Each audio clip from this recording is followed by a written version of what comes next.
अच्छा भाई, अभी मैन्युफैक्चरिंग का हम फॉर्मेट करते हैं डायरेक्ट इनडायरेक्ट के बाद।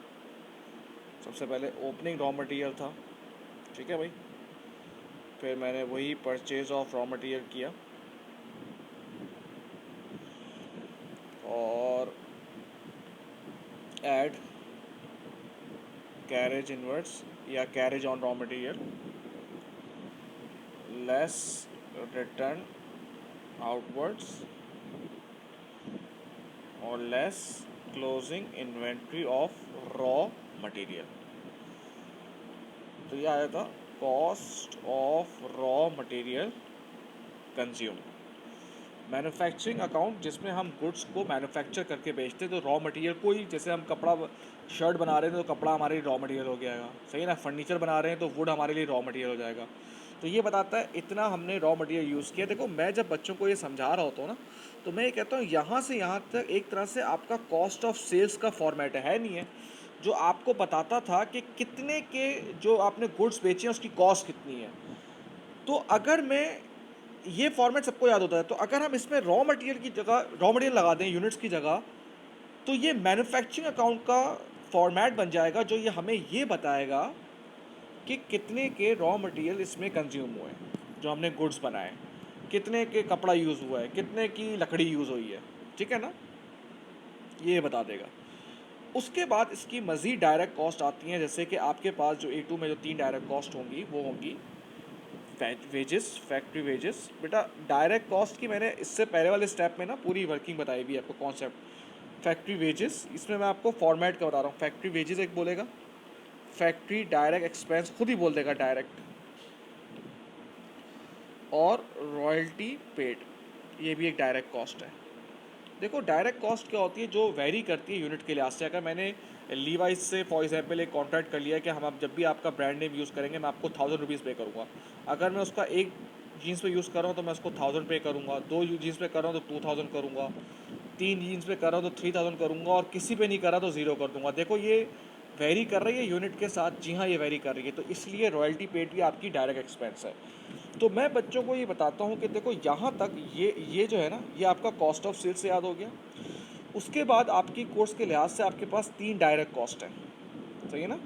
वेजेस, डायरेक्ट एक्सपेंस और रॉयल्टी पेड, अनलेस वो आपको कोई और बोल दे कि ये आगे लिख दे, एक आध सवाल में इसमें आगे लिख दे कि ये डायरेक्ट है, ठीक है। तो यहाँ तक आपकी प्राइम कॉस्ट यानी कि टोटल डायरेक्ट कॉस्ट आपकी आपको मिल गई।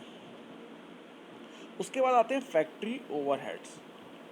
फैक्ट्री ओवरहेड्स क्या होते हैं, जो इनडायरेक्ट रिलेट करते हैं, यानी कि जो डायरेक्टली रिलेट नहीं करते प्रोडक्ट को बनाने में, ठीक है ना। ये हमने, फिर मैं बता रहा हूँ, स्टेप 1 में हमने इससे पहले वाले उसमें सब कुछ पढ़ लिया है। तो इसमें जो मैं याद करने का तरीका बच्चों को बताता हूँ ना, तो ये बताता हूँ कि ये कॉस्ट ऑफ सेल्स हो गया। उसके बाद आपकी 3 डायरेक्ट कॉस्ट आ गई हैं फैक्ट्री। इसके अलावा अगर आप वर्ड फैक्ट्री जहाँ भी देखें ना, उसको आप ओवरहेड्स में कर दें। जैसे कि फॉर एग्जांपल फैक्ट्री रेंट, क्या आप बता सकते हैं एक यूनिट को बनाने में और 2 यूनिट को बनाने में कितना फैक्ट्री रेंट का फ़र्क आएगा, कितना लगेगा रेंट।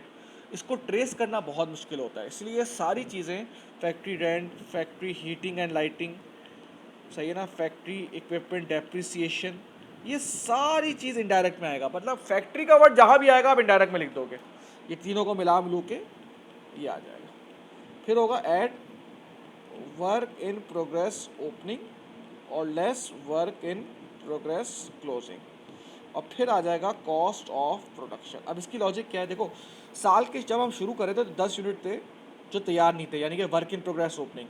साल के एंड में 6 यूनिट अब ऐसे रह गए जो तैयार नहीं हुए। इसका मतलब क्या है, 4 यूनिट्स तैयार हो गए। आपने ओपनिंग वर्क इन प्रोग्रेस था 10, क्लोजिंग कितना था 6, आपने उसको माइनस किया। इसकी लॉजिक क्या है, साल के शुरू में 10 यूनिट तैयार नहीं थे, साल के एंड में 6 यूनिट्स ऐसे जो तैयार नहीं है। इसका मतलब क्या है, 4 तैयार हो गए। तो इसलिए हम यहाँ पे ऐसे करते थे, को add work in progress opening less work in progress closing, ये हो गया आपका कॉस्ट ऑफ प्रोडक्शन। अब के बाद इनकम स्टेटमेंट बनती है, सेल्स। अब देखिए, इनकम स्टेटमेंट भी आप जैसे बनाते हुए आ रहे हैं, less cost of sales, opening inventory of finish goods. अब हम गुड्स को बना के बेच रहे हैं, खरीद के नहीं बेच रहे हैं, ठीक है ना। तो कॉस्ट ऑफ प्रोडक्शन, कभी कभी परचेज ऑफ फिनिश गुड्स भी आ जाएगा, वो भी इधर कर देते हैं। अभी मैं सिर्फ नॉर्मल फॉर्मेट की तरफ जा रहा हूँ। Closing inventory of finish goods, ये आ गया आपका ग्रॉस प्रॉफिट। अब उसके बाद देखें जितने भी ऑफिस रिलेटेड एक्सपेंस होंगे ना वो अदर एक्सपेंस में आएंगे। एक तो ये चीज़ हो गई, या इस तरह से याद रखें कि प्रोडक्ट बनने तक सारे खर्चे जो होते हैं वो फैक्ट्री यानी कि मैन्युफैक्चरिंग अकाउंट में जाएंगे। प्रोडक्ट बनने के बाद की सारे खर्चे कैरिज आउटवर्ड्स, मार्केटिंग का खर्चा, सेल्स का डिपार्टमेंट का खर्चा, बात समझ में आई, ये सब इनकम स्टेटमेंट में जाएगा।